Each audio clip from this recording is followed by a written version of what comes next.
6వ తేదీనే ఢిల్లీలో బీసీ ధర్నా. ఇప్పుడు విషయం ఏంటంటే ఒకవైపున మీనాక్షి నటరాజన్ పాదయాత్ర, ఇంకొక వైపున బీసీల ధర్నా.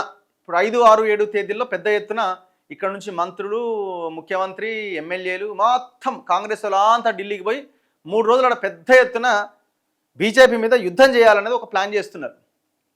అయితే ఇక్కడ 2 అంశాలు ఏమున్నాయంటే, ఇప్పుడు ఇంకొక వైపున 11th నుంచి మీనాక్షి నటరాజన్ కాంగ్రెస్ వ్యవహారాల ఇన్ఛార్జ్ పాదయాత్ర చేయాలని ఆమె డిసైడ్ చేశారు. అంటే ఆమెతో పాటు ఇంకా మిగతా నాయకులంతా ఆగస్టు 1st వీక్ వరకు ఏదో ఈ లోకల్ బాడీ ఎలక్షన్స్ నేపథ్యంలో ఒక పాదయాత్ర. ఈ రెండింటి మధ్య ఏదో డిస్ప్యూట్స్ ఉన్నాయి, వీళ్ళ మధ్య ఏదో వివాదం ఉన్నది అని పెద్ద ఎత్తున వార్త. ఇప్పుడు నమస్తే తెలంగాణ వాళ్ళు దాన్నే ప్రజెంట్ చేస్తున్నారు. ఇగో మీనాక్షి మిషన్, రేవంత్ టెన్షన్, పాదయాత్రపై కాంగ్రెస్లో ఖయ్యమట. వీళ్ళు ఈ నమస్తే తెలంగాణకు బీఆర్ఎస్కి ఏంటంటే ఎంత వీళ్ళ దాంట్లో గొడవలు అయితే అంత పండగ చేసుకుంటూ ఉంటారు కాంగ్రెస్లో.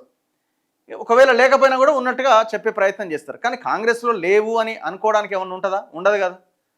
ఆ పార్టీలో అది కామన్గా నడుస్తూనే ఉంటుంది. సో అయితే ఇప్పుడు ఈ బీసీల ధర్నానో లేకపోతే ఆ 11th పాదయాత్రను ఏదో ఒకటి వాయిదా పడ్డమో రద్దవడమో జరుగుతుంది అన్నది పెద్ద చర్చ. కానీ అట్లాంటిది ఏం లేదట.